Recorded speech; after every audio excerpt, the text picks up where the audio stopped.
चांद को पूजने का दिन। अब जनवरी हम लोग आते ही फौरन हैप्पी न्यू ईयर गाड़ी में लगा देते, बस में लगा देते, फोर व्हीलर है तो आगे पीछे गुब्बारे लगाकर हैप्पी न्यू ईयर।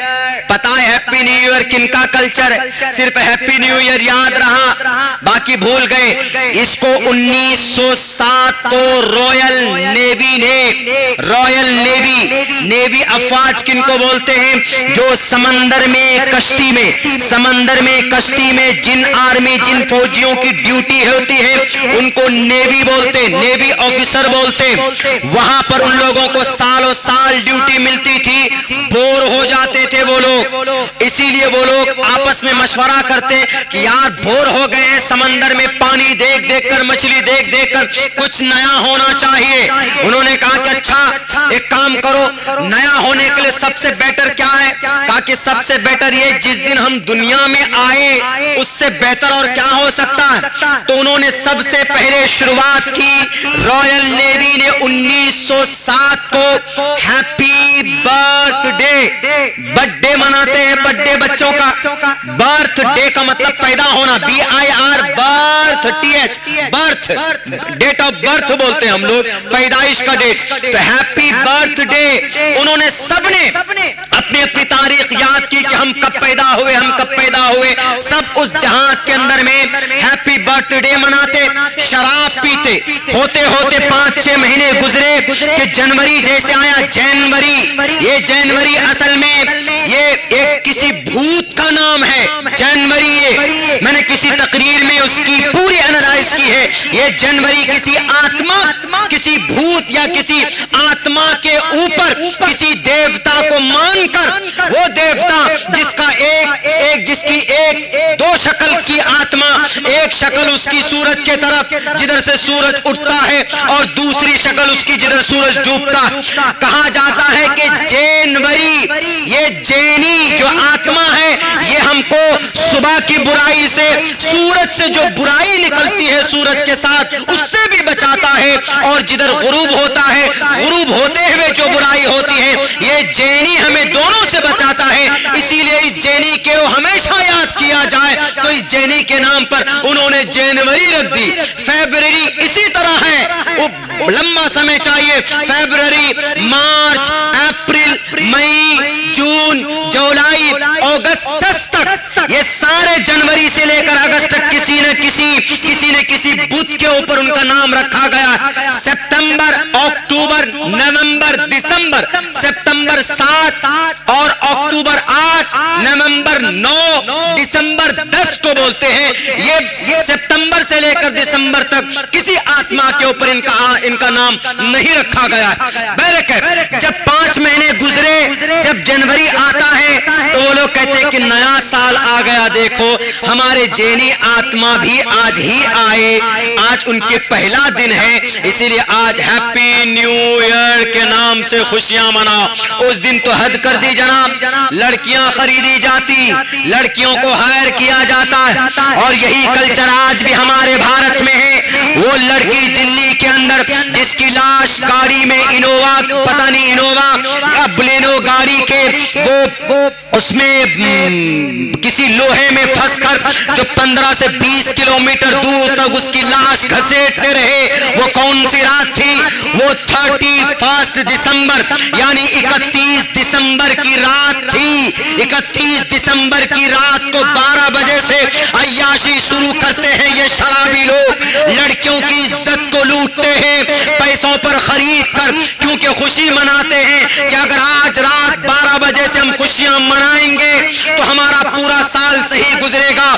और उसी जुर्म में और उसी फंक्शन में से किसी फंक्शन को अटेंड करके वो लड़के भी अपनी गाड़ियों में नशे की हालत में धुत थे, वो लड़की भी अपनी बाइक से अपनी घर जा रही थी, दोनों का एक्सीडेंट होता है। अगर ये बुराई न होती तो आज समाज की एक बेटी जिंदा होती, उसकी लाश पूरी दिल्ली की सड़कों में नंगी नहीं घसीटी जाती अगर इस बुरे कल्चर को हमने अपनाया ना होता। ये जैनी आत्मा जो एक भूत है, उस भूत के नाम पर, उस आत्मा, बुरे आत्मा के नाम पर आज हम लोग हैप्पी न्यू ईयर मनाते हैं। मेरे नौजवानों, उनके कल्चर को अपनाओगे तो वो लोग अगर घर पे कुत्ता भी लाते हैं ना तो क्या बोलते हैं, हैप्पी कुत्ता डे। बिल्ली भी लाते हैं, यही कल्चर चल पड़ा था। बिल्ली भी अगर वो लाए खरीद कर, आप देखेंगे उनके यहाँ आज प्रोफेशन बल्कि एक तरह से कल्चर हो गया है। जो बड़े लोग होते हैं ना, देखेंगे इंजीनियर है, डॉक्टर है, प्रोफेसर है, क्या करेंगे, कुत्ते को ले आएंगे, गोद में बिठा लेंगे। तुम कुछ भी करो, बच्चे को नीचे डाल देते हैं और कुत्ते को गोद में ले लेते हैं। ऐसा कल्चर हो पड़ा। और देखिए उनका जन्मदिन कैसे मनाते हैं। अगर खरीद करके लाएं तो हैप्पी डॉग डे, हिंदी में तर्जमा कीजिए तो हैप्पी कुत्ता डे, हैप्पी बिल्ली डे। क्या पता कुछ दिन अगर भैंस भी खरीद करके लाएंगे तो कहेंगे हैप्पी भैंस डे, उसका भी कहीं ना कहीं शुरू कर दें। तो जितने भी हैप्पी न्यू ईयर मनाने वाले हैं, आपके घर में, आपके गांव में कुत्ता है तो एक कुत्ते के गले में डाल दीजिए और सबको कहिए कि हैप्पी कुत्ता डे, आ जाओ लाइन में। सबको एकदम स्वागत कीजिए। बिल्ली आपके घर में है तो उसको भी खुश कीजिए। इसलिए कि जब रोमन कल्चर को अपनाना है तो पूरी तरीके पर अपनाइए। उनके घर में मेरे ख्याल से अगर चूहा अगर कुछ होता, चूहा मुसवा होता होगा तो हैप्पी रैट डे, हैप्पी मूसो डे, उसको भी मनाते होंगे वो लोग। जब वो सारे ही वही कल्चर को अपनाना है, फिर अपनाइए बढ़िया करके, खूब एकदम ऐश के साथ में हैप्पी हैप्पी मनाते रहिए पूरी जिंदगी। हैप्पी हम लोग हैप्पी मदर्स डे मनाते हैं, happy teachers day, teacher day मनाते हैं, मदर डे मनाते हैं और चिल्ड्रन डे मनाते हैं। इसकी क्या शरई हैसियत है, मैं इस पर भी बात करके, चूंकि हमारी एक लंबी फहरिस्त है, इमाम साहब ने बताया था, बस मैं चूंकि बस थोड़ी देर और रहकर, माइक आपकी इस लायक नहीं है कि तेज बोले जाए। अगर आज मैं जोर से बोल लूंगा तो कल भी मुझे बात करनी है। शरई क्या हैसियत है, देखिए टीचर्स हम लोग स्कूलों में ज्यादा मनाते हैं, टीचर्स डे मनाते हैं। देश आजाद होने के बाद में एक बड़े लीडर आए तो मनाते हैं। टीचर की यकीनन अहमियत है, बल्कि गुरु उनका क्या नाम है, आर्यन समाज के बानी कौन, आर्यन समाज के बानी कौन है, मैं आपके नॉलेज का अंदाजा लेना चाहता हूं, बहुत मशहूर पंडित दयानंद सरस्वती जी, आर्य समाज के बानी। उन्होंने किताब लिखी सत्यार्थ प्रकाश, मुस्लिम के खिलाफ है लेकिन बहुत अच्छी बात लिखी उन्होंने टीचर के ऊपर। टीचर के ऊपर उन्होंने लिखा है साफ लफ्जों में, उन्होंने लिखा है मात्रमान पितृमान चार्यवान पुरुषो वैदः प्रशस्ता धार्मिकी विदिति यस्ससामास्मगमः। संस्कृत है, टीचर के सम्मान में लिखा है कि टीचर की कुर्बानी के बगैर कोई आगे नहीं जा सकता, लेकिन पर्टिकुलर उसको जरूरी समझकर करना, जरूरी समझकर उसको ये करना कि नहीं, ये करना ही पड़ेगा, नहीं पढ़ेंगे तो गुनाह लिखेगा, इस्लाम में इसकी कोई गुंजाइश नहीं है। अलबत्ता टीचर जिसको उस्ताद बोलते हैं हम लोग, यकीनन उस्ताद के मेहनत के बगैर, उस्ताद की तवज्जो के बगैर कोई इंसान महान नहीं हो सकता, कोई इंसान बड़ा नहीं हो सकता। पुरुषो वैदा का लफ्ज इस्तेमाल किया है। देखिए बहुत मौलाना कासिम नानोतवी से बड़ा डिबेट हुआ था, इनको हरिद्वार से दौड़ाए थे तो दिल्ली में सांस लिया था वो, लेकिन बहुत अच्छी बात कही उन्होंने। यहां पर मैं एग्री करता हूं, मैंने उनकी किताब भी पढ़ी है। उन्होंने अपनी किताब के पहले समुल्लास में लिखा है मात्रमान पितृमान चार्यवान पुरुषो वैदः। मात्रमान पितृमान, माँ पिता, इन दोनों की मेहनत अलग कीजिए। उनके बाद मात्रमान पितृमान, चार्यवान टीचर के लिए इस्तेमाल किया। चार्यवान टीचर ना हो तो बच्चा निखर कर सामने आ ही नहीं सकता है, आ ही नहीं सकता है। टीचर ना हो, मदरसे का हो, मकतब का हो, स्कूल का हो, लेकिन इस टीचर को टीचर्स डे जरूरी समझकर मनाना, दिस इज कंपल्सरी। हमारे इस्लाम में इसकी गुंजाइश नहीं है। अलबत्ता भारत की तहजीब एक संस्कृति है, एक संवैधानिक एक उपाय है। अगर कोई मनाता है उस्ताद की फजीलत को बयान करने के लिए बहुत अच्छी बात। इसी तरीके पर हम लोग मदर्स डे मनाते, मदर्स डे यानी माँ के लिए खास दिन मनाते। मैं इस टॉपिक के ऊपर हमने बात की है, बहुत अच्छी तरीके से मैंने एक्सप्लेन किया। हमने कहा कि सिर्फ 365 दिन में एक दिन मदर डे मना लेने से आप कामयाब नहीं हो जाएंगे। मदर्स डे यानी माँ की अहमियत के ऊपर आप बात करते माँ की कुर्बानी पर आप बात करते। सिर्फ 365 दिन में एक दिन खड़े होकर माइक में माँ की खूब तारीफें करते रहो। अमली एतबार से माँ को झोपड़पट्टी में डाल दो और तुम ऐश की जिंदगी गुजारो, और तुम जॉब करो दिल्ली में, माँ को डाल दो ओल्ड एज होम में। ये माँ के साथ अपमान है।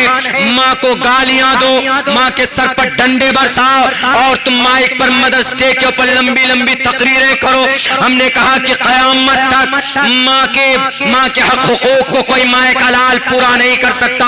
अल्लाह के नबी का फरमान है, अगर माँ को कोई बेटा कोई बेटा अगर सर पर रखकर अगर उसको मस्जिद हरम के हरमैन शरीफैन के तवाफ कराए, मक्कतुल मुकर्रमा के, काबतुल्लाह के, बल्कि पूरी जिंदगी कंधे पर बिठाकर उसको घूमता रहे, तो सिर्फ उस दर्द का हक अदा नहीं कर सकता जो दर्द माँ ने उस बेटे को पैदा करते समय में बर्दाश्त किया है, उस माँ का हक अदा नहीं हो सकता। तो तुम लोग मदर्स डे मनाकर सिर्फ 365 दिन में 5 घंटे का प्रोग्राम करके माँ के लिए तुम उनको सम्मान देना चाहते हो। उनका सही सम्मान जब है जब तुम उनके कहने पर कि उठो तो उठो, बैठो तो बैठो। बीवी के कहने पर बीवी को गाड़ी पे, एयर कंडीशन गाड़ी पर बिठाकर शॉपिंग करा करके लाते हो। बीवियों के लिए तो जनाब कपड़े बेहतर से बेहतर आप शॉपिंग करते हो, लेकिन ठंडी के मौसम में माँ के लिए एक गर्म चादर भी खरीद कर कभी नहीं लाते। लात मारता हूं ऐसे मदर डे को, लात मारता हूं ऐसे तहजीब और कल्चर को। अल्लाह ने अपनी इबादत के साथ तकरीबन 5 जगह पर माँ बाप की इज्जत और एहतराम और उनके सम्मान के लिए ऑर्डर दिए हैं, और कुरान में तो साफ यूं कहा, साफ लफ्जों में कुरान करीम के अंदर कहा गया कि वला तकुल्लहुमा उफ, उनको उफ तक भी मत कहो अपनी माँ को, अपने बाप को। माँ बाप की मेहनत नहीं होती तो आज तुम दुनिया के अंदर तुम्हारा वजूद नहीं होता। आज सिर्फ मदर्स डे मनाकर माँ को भूल जाते नहीं, माँ को हमेशा करीब रखिए। मैं आज भी माँ से मिलकर आया। मैं सफर में जाता हूं, कम से कम 15 से 20 दिन बाहर रहता हूं।